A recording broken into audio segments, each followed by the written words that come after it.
Italia berhasil juara Euro 2021. Sebagai fans Milan yang mendukung timnas Italia juga sangat menyenangkan melihat permainan Italia di Euro kali ini. Sebenarnya permainan ini menarik ini sudah ditandai dengan kedatangan Mancini ya di babak kualifikasi Piala Dunia, kualifikasi Piala Eropa, bahkan persahabatan juga bermain sangat atraktif. Berbeda jauh dengan Italia yang kita tahu dahulu. Kita preview perjalanan Italia di Euro kali ini, di mana di babak kualifikasi grup itu, kualifikasi awal grup itu mereka berhasil sapu bersih ya pertandingannya, dan sekarang masuk di putaran grup Euro. Mereka juga sapu bersih di 3 laga grup. Pertama lawan Turki, walaupun sedikit, terutama di babak pertama ya, mereka bermain kurang meyakinkan. Wajar, mungkin laga pertama pembukaan pula. Tapi babak kedua Italia berhasil unggul 3 gol melawan Swiss juga tanpa kendala berarti. Mereka juga unggul 3 gol. Terakhir lawan Wales mereka hanya unggul 1 gol lewat Pessina. Nah, tapi itu juga karena rotasi pemain ya yang dilakukan oleh Mancini. Babak penyisihan grup sudah selesai. Italia keluar sebagai juara grup dan mereka bertemu Austria di babak gugur ya, babak knockout.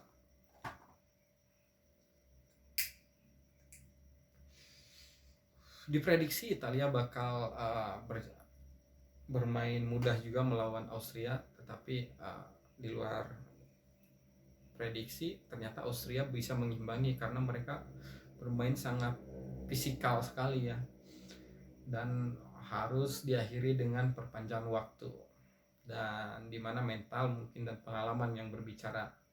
Italia unggul 2-1.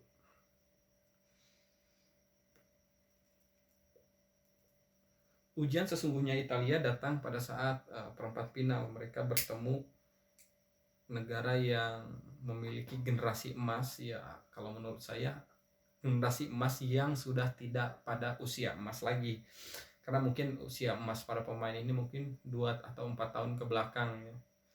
Terbukti di Piala Dunia 2018 mereka berhasil masuk semifinal, dan sekarang di Euro kali ini mungkin ini kans terakhir mereka untuk berprestasi. Tapi mengingat usia-usia para pemainnya sudah memasuki usia tua ya, terutama lini belakang mereka. Tanpa kesulitan Italia berhasil unggul ya 2 gol dan dibalas 1 gol penalti, dan kelihatan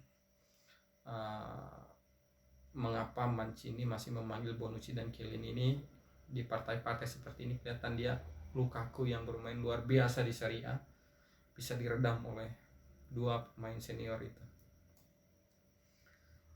Setelah itu Italia masuk ke semifinal berhadapan dengan Spanyol.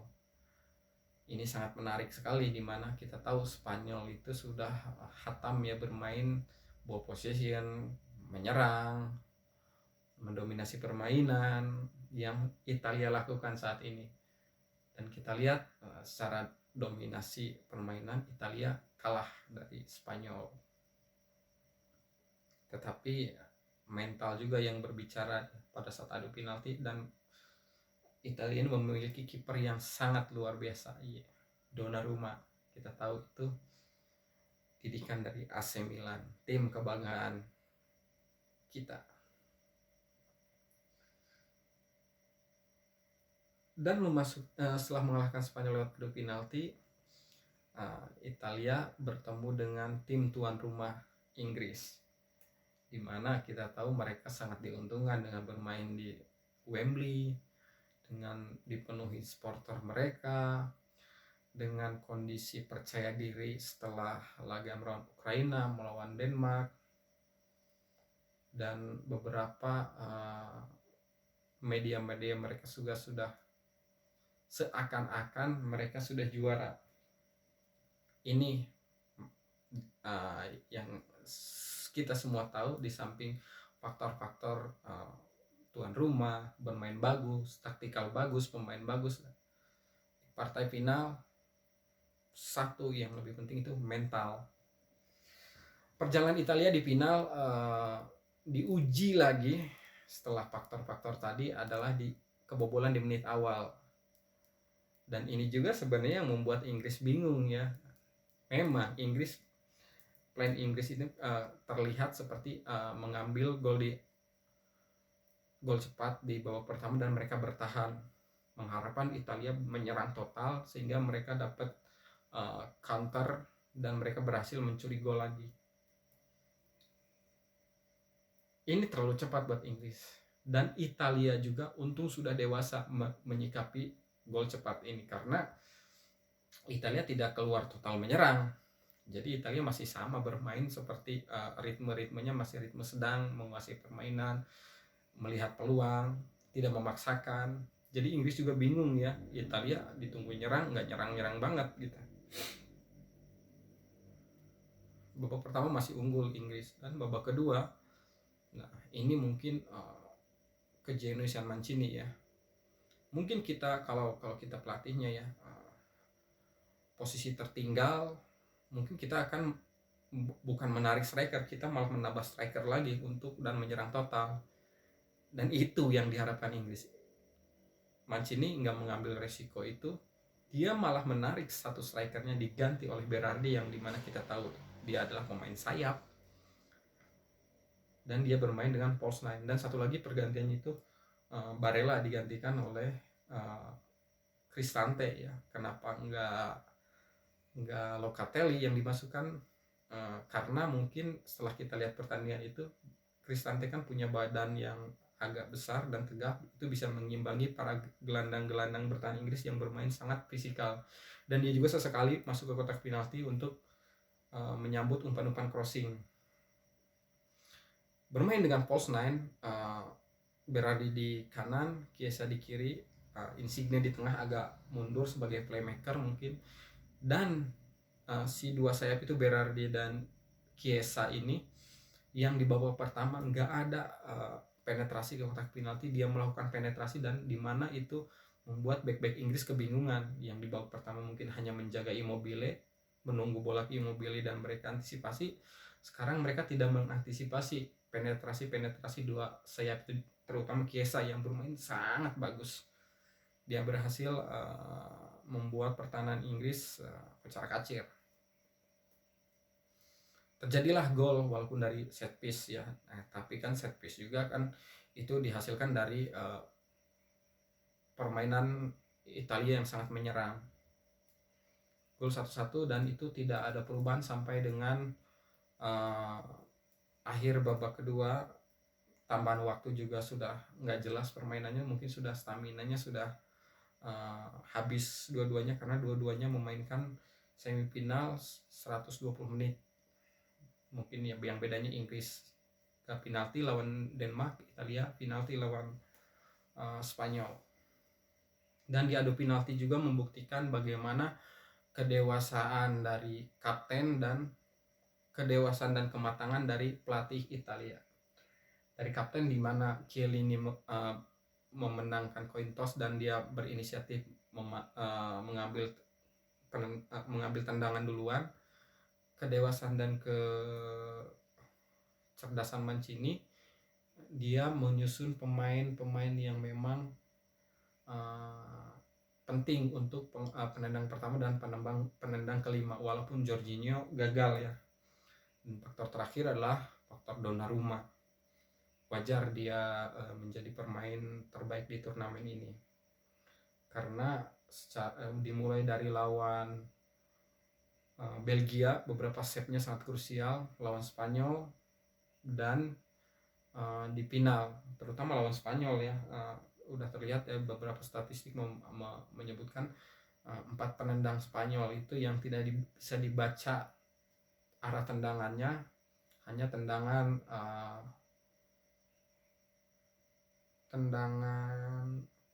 Thiago ya. Selebihnya bisa dibaca, walaupun terjadi gol juga nggak bisa ditepis sama Donnarumma. At least itu sudah terbaca arah tendangannya. Dan di final juga dari 5 penendang Inggris, 2 yang tidak terbaca, selebihnya terbaca walaupun ada gol juga. 2 terbaca, 1 nggak gol, 2 tidak terbaca, 1 tidak gol yang Rashford dan 1 lagi Maguire. Dan di turnamen ini Italia berhasil juara dan Donnarumma menjadi pemain terbaik. Sangat layak. Di samping itu juga Pedri ya yang menjadi pemain muda terbaik, yang mungkin untuk usianya bermain seperti itu sangat layak menjadi pemain terbaik. Dan Ronaldo menjadi top skor. Ronaldo ya is Ronaldo. Dan tadi saya lihat udah ada tim terbaik ya resmi. Backnya Donnarumma, bermain 4-3-3 ya, dengan formasi 4-3-3. Backnya kipernya Donnarumma, 2 center back Maguire dan Bonucci, back kiri Spinazzola, back kanan Walker. Menurut saya emang sangat layak. Terus 3 gelandangnya ada Jorginho, ada Hobier dan Pedri. Menurut saya cukup layak juga. Dan 3 penyerangnya ada Chiesa, terus Sterling, dan 1 lagi Lukaku. Ya, Lukaku ini masih kita debatable lah, atau bisa Harry Kane atau Ronaldo yang di situ. Anyway, Italia sudah juara dan sangat layak. Tapi dengan bermain faktor-faktor yang membuat Italia juara, saya catat bermain sangat atraktif dan dominan. Pelatih yang tahu apa yang harus dilakukan dari segi pemilihan pemain untuk dibawa ke turnamen, dan secara keputusan-keputusannya juga yang diambil sangat-sangat tepat. Terus kombinasi pemain muda dan pemain senior, di mana pemain muda ada Raspadori walaupun bermain hanya sebentar, terus Chiesa, Barella, Locatelli, Pessina, dan sudah pasti Donnarumma. Untuk pemain seniornya ini yang dibutuhkan mental juga kan, yang dibutuhkan dari pemain senior ada Bonucci, ada Chiellini, di mana terbukti dari perempat final itu dia berhasil mematikan Lukaku, mematikan Harry Kane, Sterling, dan ya sangat layak. 2 center back itu masih membela timnas Italia. Kekurangan dari timnas Italia yang mungkin harus dievaluasi Mancini untuk World Cup Piala Dunia tahun depan. 2 center back itu sudah tua ya, dimana Bonucci itu udah masuk usia 34 tahun dan Chiellini 36, mau masuk 37. Mungkin untuk bermain 90 menit agak keteteran di akhir-akhir pertandingan ya. Jadi mereka Mancini harus coba Romagnoli. Mungkin jika Romagnoli bisa mengembalikan performanya 2 tahun ke belakang, dan Mancini jika bisa berkembang di bawah Mourinho, dan mencari back-back sayap juga ya yang harus dilakukan oleh timnas Italia, dimana kita kelihatan sekali tidak adanya Spinazzola. Italia sedikit kurang menggigit dalam penyerangan. Dan PR terakhir timnas Italia adalah mencari striker ya, dimana mungkin penampilan awal Immobile itu sangat meyakinkan, tapi setelah kesini-sini pergerakannya sangat bisa dibaca. Belotti sangat tidak bisa diharapkan ya di turnamen kali. Ya mungkin semoga Belotti bisa berkembang ya di setahun 2 tahun ke depan. Dan klub-klub Serie A juga harus support ke timnasnya, misalnya dengan bermain seperti timnas, sehingga adaptasi pemain dari klub ke timnas ini tidak smooth ya, tidak sulit, dan mencari pemain-pemain lokal yang dibutuhkan oleh timnas Italia. Oke, thank you sekali lagi, selamat timnas Italia.